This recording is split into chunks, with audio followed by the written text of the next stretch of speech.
जय श्री हरि, जय श्री राम। नमस्कार दोस्तों, आज की वीडियो में मैं आपको बताने वाली हूँ एकादशी व्रत पारण की सही विधि के बारे में। अगर आप भी एकादशी तिथि का व्रत करते हैं तो आपको इन नियमों का पालन अवश्य करना चाहिए। एकादशी व्रत का पारण आपको इस विधि के अनुसार ही करना चाहिए, तभी आपको आपके व्रत का पूर्ण लाभ प्राप्त होता है।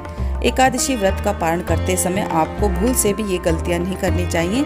जब भी आप अपने व्रत का पारण कर लेते हैं तभी आपको आपके एकादशी व्रत का पूर्ण लाभ प्राप्त होता है।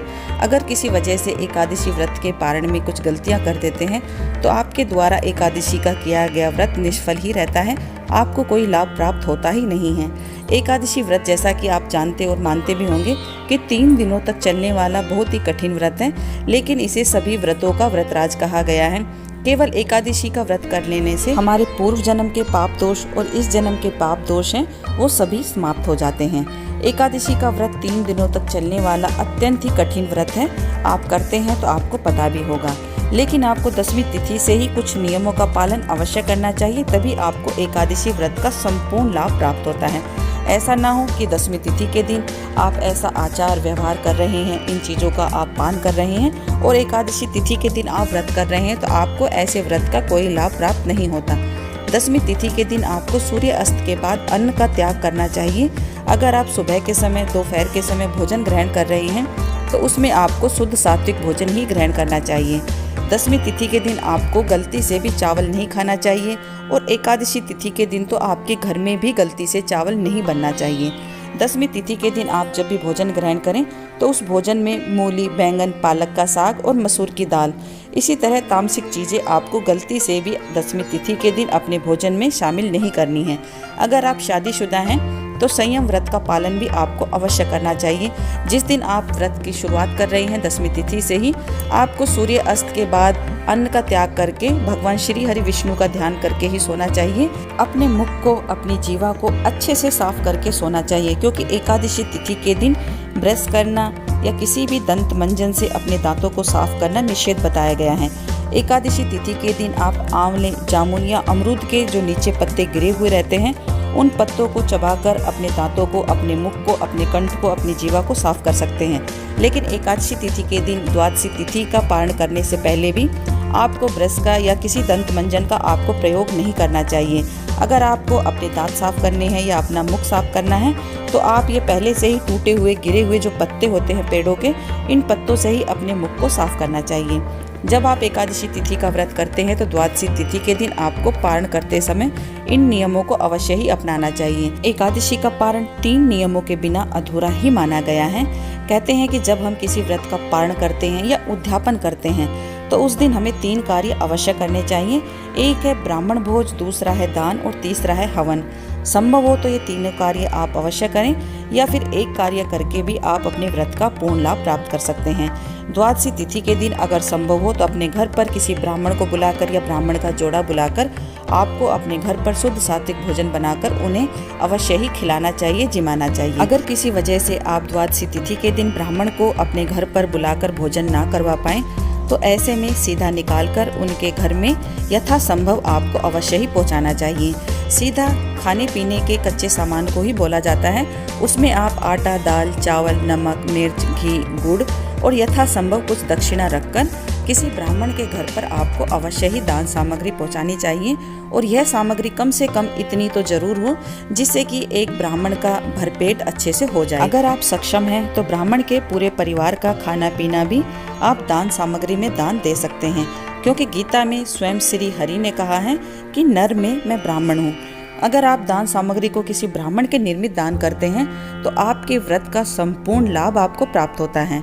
आप जिस दिन भी व्रत का पारण करते हैं तो आज के दिन आपको एक छोटा सा हवन करना चाहिए। अगर हवन आप नहीं कर पाए तो कम से कम अग्नि में जो आप भोग स्वयं ग्रहण करेंगे उसे भोग स्वरूप पहले अग्नि में समर्पित अवश्य ही करना चाहिए, तभी आपके व्रत का आपको संपूर्ण लाभ प्राप्त होता है। अग्नि के मुख से देवतागण सीधा ही उस भोग को ग्रहण करते हैं। इस तरह से आप इनमें से कोई भी एक कार्य अवश्य करें, या तो आप ब्राह्मण भोजन कराएं या फिर ब्राह्मण के घर में आप दान दें। अगर इतना भी नहीं कर सकते तो कम से कम आप अग्नि में भोग समर्पित करके आप अपने व्रत को खोलें। आप स्वयं भोजन ग्रहण करने से पहले गौ माता को भी भोग स्वरूप में आप गुड़ और रोटी अवश्य खिलाएं। आज के दिन कुत्ते को भी आप रोटी जरूर खिलाएं। कुत्ते को रोटी खिलाने से आपका राहु और शनि ग्रह दोनों ही आपके अनुकूल रहते हैं। आज के दिन आप 1 मुट्ठी मीठा आटा चींटियों को भी अवश्य ही अर्पित करें।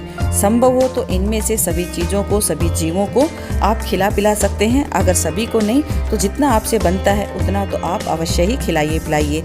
जब बेजुबान जानवरों को आप खाना खिलाते हैं, दाना पानी खिलाते हैं, तो श्री हरि विष्णु की कृपा आपके ऊपर बरसती ही बरसती है। जब भी आप एकादशी व्रत का पारण करने जा रहे हैं तो सबसे पहले आज के दिन आपको तुलसी का पत्ता गंगा जल के साथ ही आपको ग्रहण करना चाहिए, उसे निगलना चाहिए। तुलसी के पत्ते को कभी भी चबाकर ग्रहण नहीं करना चाहिए। आप एकादशी का व्रत करते हैं या भगवान श्री हरि विष्णु की कोई भी पूजा पाठ करते हैं तो तुलसी के पत्ते के बिना श्री हरि विष्णु उस पूजा को, उस व्रत को, उस पारायण को स्वीकार ही नहीं करते। तो सबसे पहले आपको तुलसी का पत्ता गंगा जल के साथ ही आपको ग्रहण करना चाहिए। एकादशी व्रत का पारण आंवला खाकर करना भी बहुत ही लाभकारी बताया गया है। अगर आप आज के दिन खाना खाने से पहले, भोजन ग्रहण करने से पहले अगर आंवले का सेवन करते हैं तो आपके सुख सौभाग्य में वृद्धि होती है, आपको संतान सुख मिलता है। आज के दिन अगर आप आंवला खाकर एकादशी व्रत का पारण करते हैं तो अथाह लक्ष्मी आपके घर में प्रवेश करती है। सुख सौभाग्य आपके घर में दिन दूनी रात चौगुनी बढ़ोतरी करता है। तो आप 1 दिन पहले या 2-4 दिन पहले भी आंवले की व्यवस्था कर सकते हैं, क्योंकि आंवला काफ़ी दिनों तक खराब नहीं होता। आज के दिन आपको खिचड़ी का सेवन अवश्य ही करना चाहिए। दशमी तिथि के दिन आपको चावल नहीं खाना चाहिए, क्योंकि चावल का अंश कोई ना कोई एकादशी तिथि के दिन भी हमारे शरीर में रहता ही रहता है। एकादशी तिथि के दिन भी चावल खाना वर्जित बताया गया है। शास्त्रों में ऐसी मान्यता है कि जो भी जातकगण एकादशी तिथि के दिन चावल बनाते हैं या खाते हैं उनको अगला जन्म धरती पर रेंगने वाले जीव का मिलता है। अगर आप द्वादशी तिथि के दिन चावल खा लेते हैं तो आपको इस दोष से मुक्ति मिल सकती है। आज के दिन जब भी आप अपने व्रत का पारण करते हैं तो हरी दाल आती है मूंग की, आपको मूंग चावल की खिचड़ी बनाकर उसमें तुलसी का पत्ता डालकर ही आपको सेवन करना चाहिए। सबसे पहले श्री हरि विष्णु को आपको भोग लगाना है, अग्नि में उस भोग को समर्पित करना है और उसके बाद श्री हरि विष्णु का ध्यान करके आपको अपने व्रत का पारायण करना है। जब भी आप पारायण करें, व्रत को खोलें, तो वो भोजन आपका शुद्ध देसी घी में ही बना होना चाहिए। सरसों के तेल का आपको उसमें प्रयोग नहीं करना है। शुद्ध सात्विकता का आपको ध्यान रखना है। गलती से भी उसमें लहसुन प्याज उस भोजन में, उस खिचड़ी दलिए में नहीं होना चाहिए।